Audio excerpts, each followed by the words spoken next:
Tuhan bersamamu.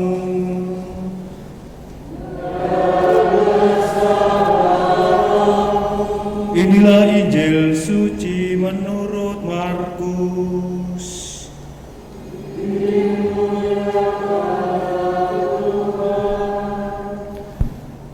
Setelah Yesus dimuliakan di atas gunung, ia dan murid-murid melintas di Galilea.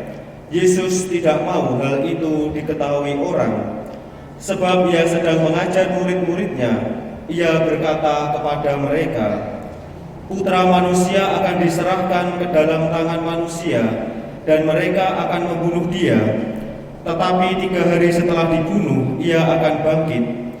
Mereka tidak mengerti perkataan itu, namun segan menanyakan kepada Yesus. Kemudian tibalah Yesus dan murid-muridnya di Kapernaum. Ketika sudah di rumah, Yesus bertanya kepada para muridnya, "Apa yang kamu perbincangkan tadi di tengah jalan?" Tetapi mereka diam, sebab di tengah jalan tadi mereka mempertengkarkan siapa yang terbesar di antara mereka. Lalu Yesus duduk dan memanggil 12 murid itu. Katanya kepada mereka, "Jika seseorang ingin menjadi yang pertama, hendaklah ia menjadi yang terakhir dari semuanya dan menjadi pelayan dari semuanya." Yesus lalu mengambil seorang anak kecil dan menempatkannya di tengah-tengah mereka. Kemudian ia memeluk anak itu dan berkata kepada mereka, "Siapa saja yang menyambut seorang anak seperti ini, dalam namaku ia menyambut aku. Siapa saja yang menyambut aku, sebenarnya bukan aku yang mereka sambut, melainkan Dia yang mengutus aku." Demikianlah sabda Tuhan.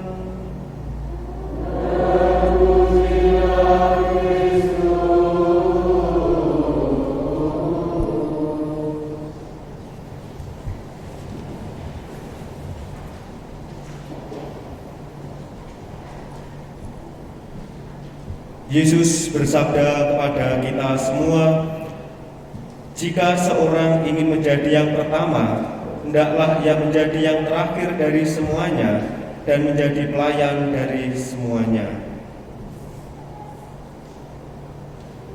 Saudara-saudari yang terkasih, di dalam pengalaman hidup kita sehari-hari, secara alamiah bahwa di dalam diri kita selalu muncul kebiasaan ingin menjadi yang pertama, ingin dikenal, ingin popularitas, dan lain sebagainya. Bahkan bisa jadi keinginan semacam ini juga menjadi motivasi kita di dalam melayani Tuhan, di dalam hidup menggereja.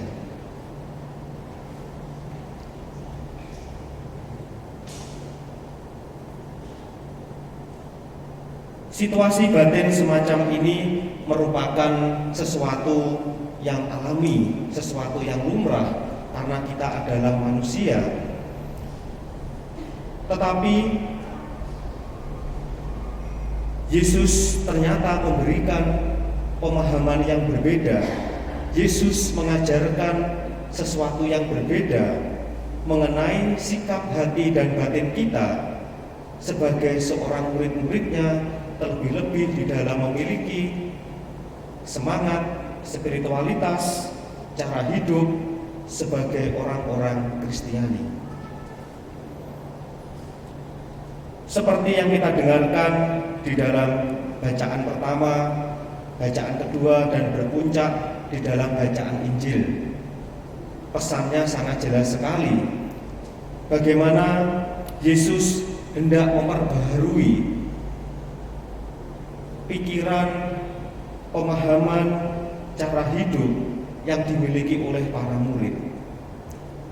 Para murid dikisahkan mereka berdiskusi, mereka bertengkar. Mungkin mereka engkel-engkelan ya. Sopo, siapa kira-kira yang terbesar yang akan mendapatkan kekuasaan, mendapatkan jabatan di antara mereka ketika mereka mengikuti Yesus? Sangat jelas sekali bagaimana Yesus bertanya, apa yang kamu perbincangkan tadi di tengah jalan? Tetapi mereka diam, sebab di tengah jalan tadi mereka mempertengkarkan siapa yang terbesar di antara mereka. Pengalaman para murid ini sebenarnya juga menggambarkan pengalaman batin kita sebagai orang-orang Kristiani. Bisa saja di dalam hidup menggereja, pelayanan-pelayanan kita seringkali masih terjebak di dalam semangat-semangat karena terdorong oleh kedagingan kita. Ada iri hati, ada sikap untuk mementingkan diri sendiri dan lain sebagainya, seperti yang dikisahkan di dalam surat Yakobus. Ini sangat relevan dan ini sangat dekat dengan pelayanan dan kehidupan kita sehari-hari. Maka di sini Yesus hendak mengajarkan kepada kita suatu nilai yang baru yang mau ditawarkan, yaitu adalah nilai menjadi seorang hamba, nilai sebagai seorang pelayan. Yesus sendiri sebagai Allah, dia sebagai seorang pemimpin, sebagai seorang pelayan, Yesus rela mengosongkan dirinya. Dia melepaskan status kealahannya dan berpuncak pada misteri salib. Di sini Yesus berani untuk menyangkal dirinya. Dia memilih sesuatu yang sulit. Dia berani membasuh kaki para muridnya, memikul salib. Semua itu semata-mata mau ditujukan kepada kita bahwa sejatinya seorang umat Kristiani menjadi pelayan, menjadi hamba bagi Allah dan sesamanya. Saudara-saudari yang terkasih, kalau kita melihat dan merenungkan bagaimana pengalaman hidup iman kita, bagaimana pengalaman di dalam hidup berkeluarga kita, di dalam hidup menggereja kita, apakah kita sudah juga menempatkan semangat pelayanan, semangat untuk menjadi hamba, semangat untuk melayani satu dengan yang lain? Ataukah kita masih mementingkan kepentingan diri sendiri? Kita pelayanan ternyata sibuk ingin mencari popularitas. Oh, ini semua terjadi karena peran saya. Ini juga menjadi tantangan bagi kita semua, termasuk saya pun sebagai seorang pelayan di dalam gereja, juga mengusahakan memastikan bahwa motivasi di dalam diri kita pertama-tama bukan untuk dilayani, bukan untuk mencari popularitas, tetapi semata-mata sungguh menjadi pelayan seperti yang diajarkan oleh Yesus sendiri. Saudara-saudari yang terkasih, Yesus hendak mengajarkan kepada kita suatu nilai yang baru, yaitu nilai mau melayani, mau menjadi hamba, serta semangat untuk memberikan diri. Maka kita pun membutuhkan suatu kebijaksanaan hidup yang berasal dari atas, dari sabda Tuhan, dari Allah sendiri, seperti yang diungkapkan di dalam surat Yakobus. Kebijaksanaan hidup yang datang dari atas, bukan dari bawah.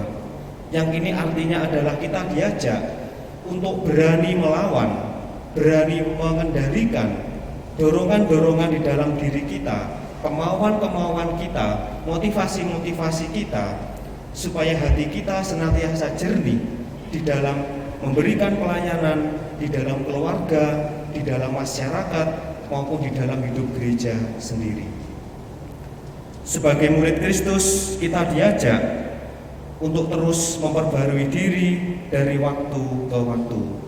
Oleh karena itu, marilah saudara-saudari yang terkasih, seperti Yesus yang mengajarkan kepada para murid untuk mau memperbarui diri, maka bersama Ekaristi yang kita rayakan pada sore hari ini, semoga kita pun juga mau terus memperbarui diri kita, supaya pelayanan, pekerjaan, keluarga kita sungguh-sungguh dihidupi dengan nilai-nilai kasih, dengan pelayanan, dengan kemauan untuk saling memberikan diri satu dengan yang lain, sehingga rahmat dan belas kasih Allah selalu hadir dan tinggal di antara kita semua.